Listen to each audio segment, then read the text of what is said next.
Welcome to Access Asia, I'm Yuka Huoye. Coming up in this edition, Beijing's transnational repression exposed. A new worldwide investigation by journalists says it has revealed how far China goes to crack down on dissent outside its borders. Vietnam marks 50 years since the fall of Saigon. We'll take a look back at the conflict and at how the country under a communist leadership has transformed into a free market economy. But first, tensions continue to mount between two nuclear-armed Asian rivals. India and Pakistan have been exchanging fire across their de facto border since gunmen attacked and killed 26 people in Indian-administered Kashmir on the 22nd of April. Authorities on both sides have suspended and revoked visas, leaving cross-border families trapped in the fallout. An emotional video call between Pakistani teenager Mohammed Ayan and his mother, indefinitely separated. I am paralyzed from a car accident. I went to India with the hope that I was going in a wheelchair but would return on my own feet. But this hope has been broken. The family had travelled to India to seek medical treatment for their 17-year-old son. But in the aftermath of a deadly attack in Indian-controlled Kashmir, all Pakistanis were ordered to leave the country. Mohammed Ayan and his father returned to Pakistan, but his mother, an Indian passport holder, did not make it across the border. We have seen divisions of borders, but now humans are being divided, which should not be done. Just one of the many families caught in the crossfire, separated by the border, like these 4 children repatriated to their Pakistani father, as their Indian mother is stuck on the other side of a Wagah border crossing. At the moment, I've lied to them that Papa will take them to their mama. They're not aware that Papa's here and Mama's over there in India. All visa services to Pakistanis were suspended after 26 people, mainly Indian tourists, were killed in the worst attack on civilians in India since the 2008 Mumbai shootings. New Delhi has blamed Islamabad for allegedly backing the attack, setting off a host of tit-for-tat diplomatic measures. Pakistan closed its airspace to Indian airlines, and India suspended a crucial water-sharing treaty with Islamabad. For those living along the India-Pakistan border, the threat of war between the nuclear-armed rivals feels very real. There's no such talk of war as of now, but it could happen, and we pray it doesn't. We live here, and if war breaks out, the destruction will be immense. For now, small exchanges of fire have been taking place across the line of control. About 1.5 million people live on this de facto border between India and Pakistan and are taking measures in case the situation escalates, from fortifying bunkers to first aid training for school children. The International Consortium of Investigative journalists, together with more than 40 media partners around the world, have published a series of reports called China Targets about what they call the Communist authorities' transnational repression. Beijing has rejected the allegations as groundless. Here's one of more than 100 people the group interviewed during the 10-month investigation. Tsai Jiawei is a Chinese dissident living in the US. Even while he's in America, Chinese authorities have tried to silence him by pressuring his family at home. 这2个警察到我家里来，然后就是我爸爸可能迎接出来了嘛，看到2个人过来了嘛，然后就是他第一句话就是我是为你儿子的事情来的，然后就跟他讲说，第一个说我在外面就是做出不利于国家的事情，让我就是以后不要再做，否则的话后果自负。 Tsai left China in 2023 after police ordered him to stop criticizing the government's draconian coronavirus lockdown measures. Since moving to the US, Tsai has denounced Xi Jinping's authoritarian regime at protests around the country. 他找不到你，因为我们在美国，他不敢怎么样我，他就找我家人。 The ICIJ says it was able to grasp the scope of China's crackdown beyond its borders thanks to witnesses like Tsai Jiawei, as well as former spies, informants and diplomats across 23 countries. The group also obtained previously unseen Chinese government records spanning from 2001 and 2020, including confidential security guidelines. Earlier, my colleague Joanna Cochroll spoke with the ICIJ's Chila Alechi about their findings. we realized that part of the story was outside China, of course, as well as in internal government documents that we have obtained.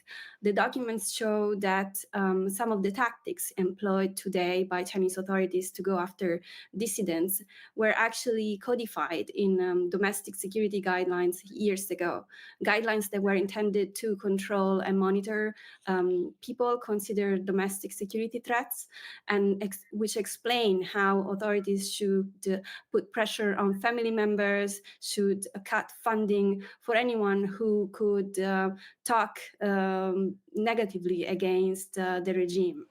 One of the focuses of the investigation was on how Chinese authorities have used the United Nations to its advantage through numerous non-governmental organizations which are, in fact, under their control, and also abused Interpol, the international police organization, for political ends.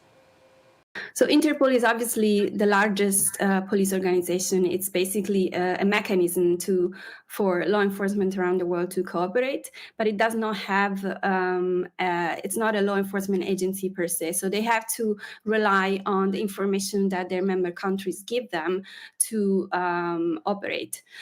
So for example, one of the tools that China abuses the most, according to our research, is the red notice, which are basically alerts circulated among law enforcement around the world to request the arrest of suspects.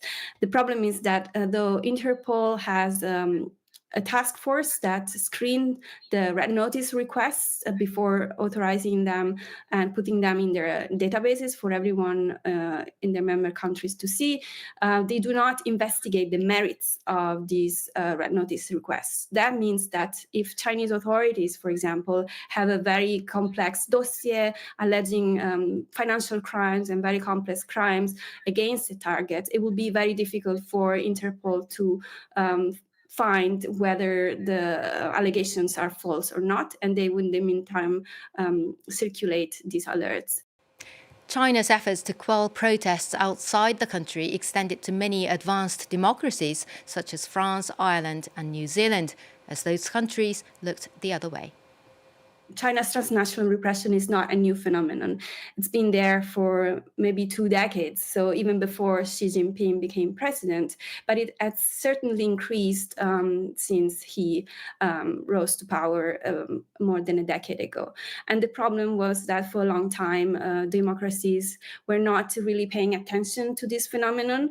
In Europe, for example, some told us that European countries were very much worried about Russia, and so there is much more expertise on Russian interference and transnational repression rather than paying attention to what China was doing in the meantime. So we see that, years later, now we have hundreds of victims around the world, and police or law enforcement agencies in democratic nations seems to be still unprepared to deal with the way that China enforces its repression and repressive tactics overseas. On the 30th of April 1975, Saigon fell to communist North Vietnam, marking the end of a devastating 20-year war involving the United States. On the eve of the anniversary, thousands camped overnight on the streets of Ho Chi Minh City, as it's now called, to watch a military parade and firework displays. Many out celebrating had experienced this landmark moment in history half a century ago. We were overwhelmed with joy. People came out and cheered for us. I have no words to express the happiness for the soldiers who came to Saigon on that day. France 24's Jennifer Ben-Brahim is with me on set. Hi, Jennifer. Hi, Yuka. So, the Vietnam War started in the aftermath of the country's struggle for independence from colonial France. Could you explain a little bit about how the United States got involved? Well, the conflict between South Vietnam, supported by the United States, and against communist North Vietnam, played out as a kind of Cold War proxy conflict. In 1955, the US began military and financial support to South Vietnam as part of what they called the domino theory. and that was a real fear that communist ideologies could spread across Southeast Asia. Now, it wasn't until the Gulf of Tonkin incident in 1964, where 2 US destroyers were allegedly fired upon by North Vietnamese forces, that President Lyndon B. Johnson decided to send US troops to the country. Now, an estimated 3 million people died and millions were injured in the run-up to the fall of Saigon in 1975, and nearly 2 million people fled, fearing persecution and incarceration by the new communist leaders and being placed in what they called re-education camps. Now, according to the UN, between 200,000 and 400,000 people died trying to escape South Vietnam, and almost all American civilian and military personnel were evacuated from Saigon in what was called Operation Frequent Wind. Now, these evacuations led to some truly remarkable images. I think we've all seen those before, of people scaling the walls of the US embassy and helicopters drastically trying to take people from the roof and escape. Yeah, we remember that. Since then, though, Vietnam has come a long way from its scarred past, hasn't it, under its communist leadership? That's right. Now, Ho Chi Minh City has really flourished over the last 50 years, with its communist leaders really embracing capitalism. The skyline is dominated by these giant skyscrapers, and it's now a crucial manufacturing hub. And so it's actually the fastest growing economy in Southeast Asia, and its economy expanded by a record 7% just last year. It also now has a very strong trade and diplomatic relationship with the US all these years later. And in fact, this year is also a crucial anniversary for the diplomatic ties. It marks 30 years since they were restored between Vietnam and the United States. And in 2023, Vietnam even upgraded its relations with the US to what they called a comprehensive strategic partner. And that is the same illustrious status given to their very good friends, China and Russia.